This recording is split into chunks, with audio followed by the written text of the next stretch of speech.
रोज शंकर के मंदिर में प्रतिदिन जाने वाले को और एक और चीज अपने स्मरण में रहे, अगर शिव के मंदिर नहीं जा सकते तो अपने घर में जो शिवलिंग है उस पर जल चढ़ाओ। और यदि आप अपने शंकर के घर में शिवलिंग पर भी जल नहीं चढ़ा पा रहे हो तो किसी बेलपत्री का वृक्ष हो, उस वृक्ष के नीचे भी जल चढ़ाओ। और कभी मौका मिल जाए, कभी भगवान शंकर की बड़ी करुणा हो जाए, भगवान शंकर की बड़ी उदारता हो जाए, भगवान शंकर की बड़ी कृपा हो जाए, बड़ी कृपा हो जाए, भगवान शंकर जिस दिन तुम्हारे ऊपर बड़ी कृपा कर दे, किसी सोमवार को 3 नियम बना लो।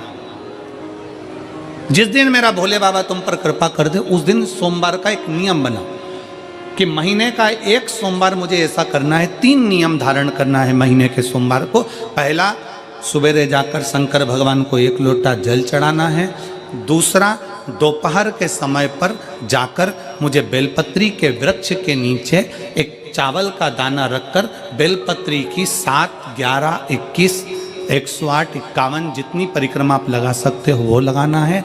और तीसरा, बेलपत्री के वृक्ष के नीचे और शंकर के मंदिर के दरवाजे पर मुझे एक घी का दीपक लगाना है। बस ये 3 नियम जिसने महीने में एक बार ले लिया, समझ लो उसको पीछे हटने की जरूरत ही नहीं, वो आगे ही बढ़ेगा।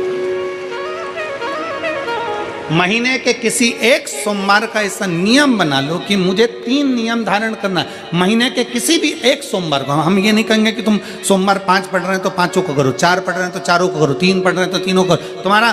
तुम तो महीने का एक सोमवार का नियम बना। और मेरी जीजियों से, मेरी बेटियों से जो विदेश में रह रही हैं, जो कहीं बाहर रह रही हैं, कहीं बड़े शहर में रह रही हैं, जो रोज मंदिर नहीं जा सकते, हर किसी महीने के एक सोमवार को भी ये नियम निर्धारण थे, तो उनसे कहेंगे कि 3 महीने में एक सोमवार का नियम बना लो। 3 महीने में नहीं बना सकते तो 6 महीने में एक सोमवार का नियम बना लो। और 6 महीने में नहीं बना सकते तो 1 साल में एक सोमवार का ऐसा नियम बना लो कि मैं साल का एक सोमवार ऐसा रहूंगी कि सुबह सोमवार के दिन मंदिर में जाकर जल चढ़ाऊंगी, दोपहर में जाकर बाबा को एक अक्षत का दाना रखकर, अक्षत का मतलब है कि बाबा मेरी दिनों दिन उन्नति करना। बेलपत्री के वृक्ष के नीचे जो अक्षत रखा जाता है वो उन्नति के लिए रखा जाता है। शंकर के शिवलिंग पर जो अक्षत रखा जाता है वो रोग मुक्ति के लिए रखा जाता है। अशोक सुंदरी पर जो अक्षत रखा जाता है वो संतान प्राप्ति के लिए रखा जाता है। षडानंद कार्तिकेय की ओर जो अक्षत रखा जाता है वह हमारे बच्चों की सुख समृद्धि के लिए रखा जाता है। विनायक की ओर, गणेश जी की ओर जो अक्षत रखा जाता है वो हमारे घर में कोई मंगल कार्य आ जाए उसके लिए रखा जाता है। और जो पीठिका होती है जिस पे शिवलिंग रखा होता है, पार्वती जी का हस्तकमल, उस पर अक्षत रखा जाता है तो नारी के अखंड सौभाग्य के लिए रखा जाता है। अक्षत रखने का भी तरीका है। एक चावल का दाना कहाँ रखा जाता है, क्यों रखा जाता है, कैसे रखा। अब कई लोग कहते हैं गुरुजी ये शिव महापुराण में आप ये नियम बताते हो, तरीका बताते हो। हम तो उनसे कहेंगे डॉक्टर के पास जाओगे तो डॉक्टर भी गोली लिखकर ये नहीं कह देगा कि ये सारी गोली एक साथ खा जा। डॉक्टर भी कहेगा ये गोली सुबह खाना है, ये गोली शाम को खाना है, ये गोली दोपहर में खाना, ये गोली भूखे रहकर खाना। बोलो सही है कि गलत है। ये रात्रि को खाना खाने के बाद खा लेना, ये खाना खाने के पहले, ये नाश्ते के पहले। और सुनो ये दवाई, ये वाली पीछे वाली जो दवाई लो ना इसको दूध से लेना, ये वाली जो दवाई लो ना इसको पानी से लेना। और सुनो ये डब्बी है इसको पानी में मिलाकर फिर पीना। दवाई लेने का भी तरीका है, उसी तरह शिव महापुराण में एक एक अक्षत का भी तरीका है और एक एक बेलपत्री का भी तरीका है। अब मान लो कई लोग कहते हैं गुरुजी आप ये तरीका बताते हो शिव पुराण के माध्यम से, कई लोगों के मन में संशय जागता है, तो अगर हम एक साथ चावल चढ़ा दे तो उसका क्या तरीका है। तो हमारा निवेदन है डॉक्टर जो दवाई ले एक ही बार में निपटा जाए, एक ही बार में खा ले। दवाई एक बार में पूरी खा गए असर नहीं करेगी, इसमें डॉक्टर का कोई दोष नहीं है। उसने तो बताया था ऐसे लेना ऐसे लेना, और तुमने मैं डॉक्टर साहब ने पूछा दवाई पूरी ली, शाम की दवाई भूल गई थी, सवेरे की दवाई भूल गई थी, ये दवाई भूल गई थी। डॉक्टर कहेगा हमने तो नियम बताया था, तुमने नहीं खाई तो असर कहाँ से करेगी। तुम असर कब करती है जब हम पूजन के तरीके को जान जाएं, जब हम अर्चना के तरीके को जाएं। आप साल भर का एक सोमवार निकाल लो, 6 महीने का एक सोमवार निकाल लो, 3 महीने का एक सोमवार निकाल लो, महीने का एक सोमवार निकाल लो, अपने से दिल में बन जाए तो एक सोमवार ऐसा निकालो जिसके 3 नियम धारण हो। पहला, उसी सोमवार जिसको कर रहे हो उस दिन सुबह जल चढ़ाना। दूसरे, दोपहर के समय पर जाकर बेलपत्री के वृक्ष के नीचे एक चावल का दाना रखना और परिक्रमा बेलपत्र की जितनी तुमसे बन जाए, जितनी तुम्हारे शरीर की कैपेसिटी हो, जितना तुम्हारा शरीर चलते बन जाए। हम तो ये भी नहीं कहते कि तुम भूखे रहकर भगवान का भजन करो, हम कभी नहीं कहते। हम तो यहां तक कहते हैं, हमारे पुष्टि मार्ग में यहां तक कहा गया कि वल्लभ कुल की एकादशी करो, भले बकरी जैसे चरो पर एकादशी करो। हम तो यहाँ तक कहते हैं कि बहुत समय से कल मेरी एकादशी है, एकादशी है, एकादशी है, एकादशी है, पूरे घर को हिलाकर रख दिया, एकादशी है, एकादशी, एकादशी है।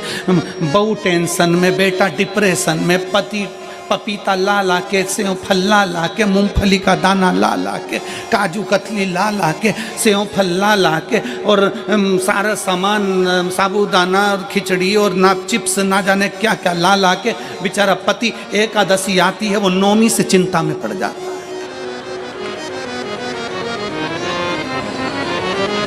हम तो ये भी नहीं कहते कि तुम व्रत बहुत भारी करो, तुम व्रत उपास भी बहुत बहुत टेंशन वाला करो, ना ना ना।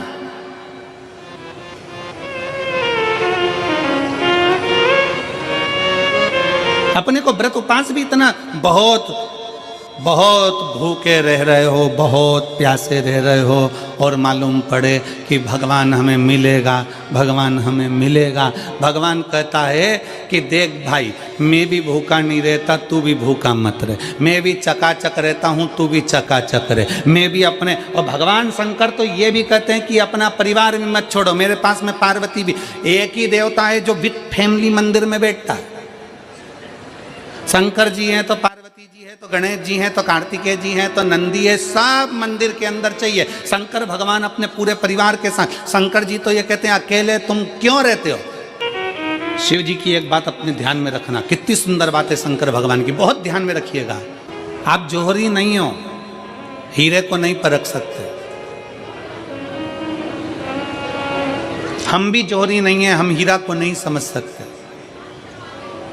पर भगवान शंकर ने पृथ्वी पर जिसको जन्म दिया उसको जौहरी बनाकर पैदा किया है, उसको जौहरी बनाकर भेजा है कि आप भले हीरा को न समझो चलेगा, पर अपने नज़दीक में कोई दुखी है तो उसकी पीड़ा को जरूर समझना। भगवान शंकर कहते हैं उसकी पीड़ा का स्मरण रखना।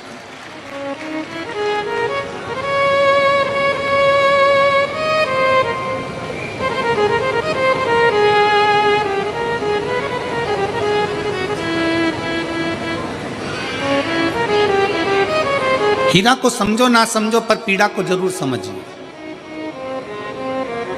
किसी के दर्द को जरूर समझिए, किसी के दुख को जरूर समझिए, किसी की तकलीफों को जरूर समझिए। पशुपतिनाथ का व्रत करते हो आप, 16 सोमवार का व्रत करते हो आप, संकट सोमवार का व्रत करते हो आप, शिवरात्रि का व्रत करते हो, सोमवार की अष्टमी का व्रत करते हो।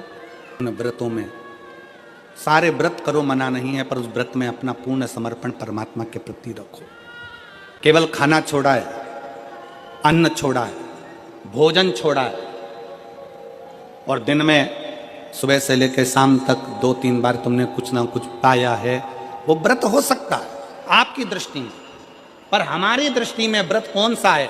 शिव महापुराण की कथा कहती है कि सुबेरे आपका व्रत चालू हुआ, दूसरे दिन ब्रह्म मुहूर्त तक जो आपका व्रत आपने रखा है, भगवान का जो व्रत कर रहे हो, उस व्रत में एक बात अपने अंदर उतार कर रखो कि इस दिन मैं अपने मोबाइल का त्याग करती हूँ, पूरे दिन मैं मैसेज नहीं पढ़ूंगी, मैं देखूंगी नहीं, मैं अपशब्द नहीं कहूंगी, मैं जानूंगी नहीं। दूसरा, आज के दिन मेरा व्रत है, आज 1 महीने में, 15 दिन में, 2 दिन में, 20 दिन में मैंने अगर किसी से भी अपशब्द कहा होगा, आड़ा टेढ़ा कहा होगा, तो सबसे पहले आज व्रत वाले दिन मैं उसको सॉरी कहूंगी, क्षमा मांगूंगी और अपने हृदय से लगाने का प्रयास करूंगी। व्रत है।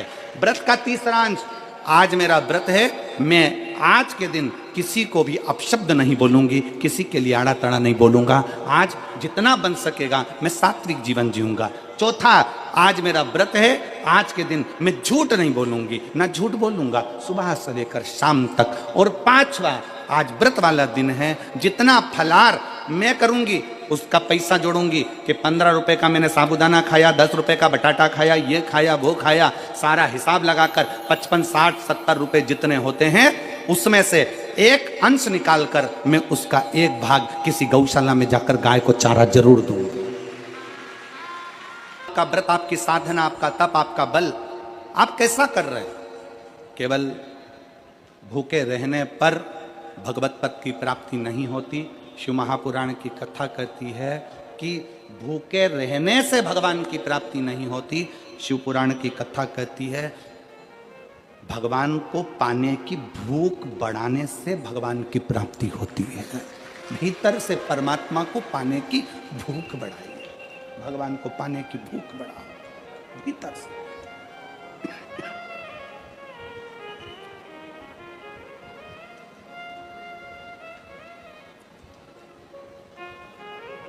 व्रत करो मना नहीं, तप करो मना नहीं, साधना करो मना नहीं, पर उस तप साधना में व्रत में परमात्मा को पाने की ललकता हो आपके भीतर, भगवान को पाने की ललकता हो आपके भीतर, भगवत पद को पाने की ललकता हो आपके भीतर, तो भगवान।